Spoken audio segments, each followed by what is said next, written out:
శ్రావణ మాసంలో ఈ కొన్ని నియమాలను పాటించడం వల్ల మన పూజకు రెట్టింపు ఫలితాన్ని పొందవచ్చని పెద్దలు చెబుతూ ఉంటారు. అయితే ఆ ముఖ్యమైన నియమాలను మనం ఇప్పుడు చూద్దాం. ప్రతిరోజు ఇంటి ముందు ముగ్గు వేసుకోవాలి.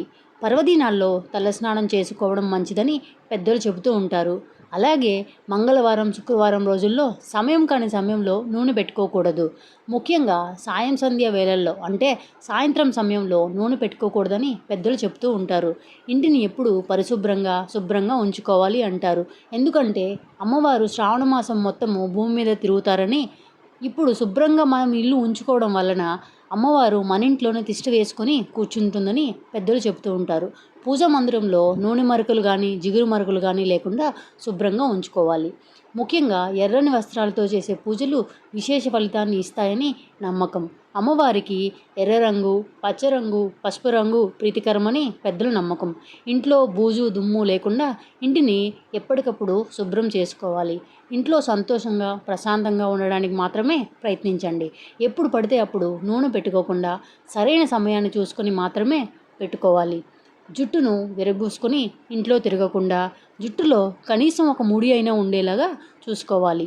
ఆడవాళ్ళు మంగళసూత్రం, గాజులు, బొట్టు వంటి మంగళకరమైన సాంప్రదాయమైన బట్టలు ధరించి పూజలు చేయడం వల్ల మంచి ఫలితాలు పొందుతారని పెద్దలు చెబుతూ ఉంటారు. సాంప్రదాయమైన బట్టలు వేసుకోవడం వల్ల, సాంప్రదాయమైన వస్త్రాలతో పూజలు చేసుకోవడం వల్ల మంచి జరుగుతుందని, మనసు ప్రశాంతంగా ఉంటుందని పెద్దల నమ్మకం. ముఖ్యంగా ఎర్రని వస్త్రాలతో చేసే పూజలు ఎంతో విశేష ఫలితాన్ని పొందుతాయని పెద్దలు నమ్ముతూ ఉంటారు. ఇప్పుడు ఉపవాస విశేషాలు చూద్దాము. ఉపవాసాలు శ్రావణ మాసంలో ఎలా చేయాలి, ఎప్పుడు చేయాలి అనేది చూద్దాం. శ్రావణ మాసంలో కఠినమైన ఉపవాసాలు చేయడం తప్పనిసరి ఏమీ కాదు. శ్రీ మహాలక్ష్మి అమ్మవారిని సంతోషంగా, ఆరోగ్యంగా ఉండి ఆరాధించడం ముఖ్యమని పెద్దలు చెప్తూ ఉంటారు. అయితే ఉపవాసం చేయాల్సిన పర్వదినాల్లో పాలు, పండ్లు వంటి సాత్విక ఆహారం తీసుకోవచ్చు. ముఖ్యంగా మంగళవారం, శుక్రవారం రోజుల్లో ఇంట్లోని ఆడవారిని బాధపెట్టడం కానీ, ఏడిపించడం కానీ చేయకూడదు. భార్యను, తల్లిని, అత్తను, కోడల్ని లేదా ఇంట్లోని ఇతర ఆడవారిని ఏడిపించకుండా చూడాలి. ఎందుకంటే ఇంట్లో ఆడవాళ్ళలో శ్రావణమాసం అంతా అమ్మవారు ఉంటుందని నమ్ముతూ ఉంటారు. భార్యాభర్తలు, అత్తాకోడళ్ళు, తోడికోడళ్ళు లేదా కుటుంబ సభ్యుల మధ్య గొడవలు వచ్చినా వీలైనంత వరకు నిగ్రహంతో ఉండాలి. పర్వదినాల్లో ఎవరో ఒకరు కాంప్రమైజ్ అయ్యి ఇంట్లో ప్రశాంతతను కాపాడుకోవాలి. ఆ రోజు ప్రశాంతతను పాడు చేసుకోకూడదు. ఎవరైనా మనల్ని ఇబ్బంది పెట్టినప్పుడు వెంటనే స్పందించకుండా మనల్ని మనం నిగ్రహించుకోవాలి. ఆ సమయంలో మనసులో శ్రీమాత్రే నమః అని అనుకోవచ్చు. ఎందుకంటే అలా అనుకోవడం వల్ల మన మనసులో బాధను అమ్మవారు గ్రహిస్తుందని నమ్ముతారు.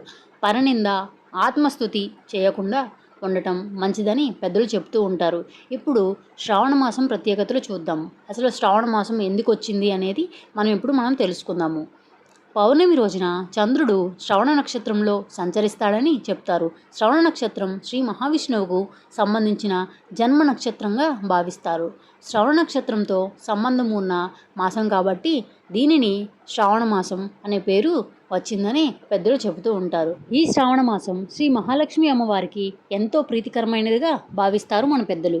అయితే ప్రతిరోజు ఒక నిర్దిష్ట సమయాన్ని నిర్ణయించుకొని పూజ చేసుకోవాలి. ప్రతిరోజు కనకదార స్తోత్రం చదవడం లేదా వినడం వల్ల మనకి ఎంతో మేలు జరుగుతుందని, ఎందుకంటే ఇలాంటి శ్రావణ మాసం మరియు ముఖ్యమైన పర్వదినాల నామాలకు, స్తోత్రాలకు శక్తి పెరుగుతుందని చెప్తారు. అందువల్ల అంత శక్తివంతమైన స్తోత్రాలను, నామాలను మనం చెప్పడం వల్ల మనకి జరిగే మంచి రెట్టింపు అవుతుందని, మన పూజా ఫలితం రెట్టింపు అవుతుందని పెద్దలు చెబుతూ ఉంటారు. స్తోత్రాలను, నామాలను చదువుకోవడం వీలైన వాళ్ళు చదువుకోండి. చదవటం వీలు కాలేని వాళ్ళు వినవచ్చు. మీరు వినటం వల్ల కూడా ఈ శ్రావణ మాసంలో శత్రువుల వల్ల ఇబ్బందులుంటే అమ్మవారిని భక్తితో ఆరాధించి అమ్మవారికి చెప్పుకోవాలి. పసుపు, కుంకుమతో అమ్మవారికి అర్చన చేయవచ్చు. అమ్మవారి స్తోత్రాలను పారాయణం చేయడం లేదా వినడం చాలా మంచిది. దీని ద్వారా శత్రుబాధలు, ఇంట్లో కలహాలు తొలగిపోవాలని అమ్మవారిని ప్రార్థిస్తూ ఉండాలి. శ్రావణ మాసంలో విష్ణు సహస్రనామం చదవడం వల్ల చాలా మంచి జరుగుతుంది. చదవలేకపోతే విష్ణు సహస్రనామాన్ని వినవచ్చు. ఎందుకంటే కొంతమంది చదవలేని వాళ్ళు ఉంటారు కదా, వాళ్ళు వింటే కూడా అంతే ఫలితం వస్తుందని పండితులు చెప్తారు. ప్రయాణంలో ఉన్నప్పుడు కూడా భక్తి స్తోత్రాలను మనం వినవచ్చు. శ్రవణం అంటే వినడం కాబట్టి ఈ మాసంలో స్తోత్రాలను వినడానికి ప్రత్యేక ప్రాధాన్యత ఉందని చెప్తారు. అందుకే దీనికి శ్రావణ మాసం అనే పేరు వచ్చింది. ఈ శ్రావణ మాసంలో మనం ఎక్కువ స్తోత్రాలను మంత్రాలను వినడం వల్ల మనకి ఎంతో మేలు జరుగుతుందని నమ్మకం. పిల్లలకు ఆరోగ్య సమస్యలు ఉన్నా, పిల్లల భవిష్యత్తు లేదా కార్యపరమైన సమస్యలు ఉన్నా, పెద్దవాళ్లకు ఇంకా ఏమైనా ఆరోగ్యపరమైన సమస్యలు ఉన్నా, ఇంట్లో గొడవలు కలహాలు ఉన్నా, ఆర్థిక సమస్యలు ఉన్నా, ఆర్థికపరమైన ఇబ్బందులు ఉన్నా ఒక నిర్దిష్ట సమయాన్ని నిర్ణయించుకొని ప్రతిరోజు పూజ చేయాలి. ప్రాతకాలంలో లేదా ప్రదోష సమయంలో పూజ చేయవచ్చు.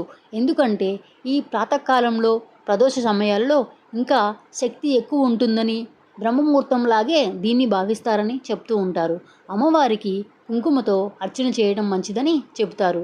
ఇప్పుడు దీపారాధన ఎలా చేయాలి అన్నది చూద్దాం.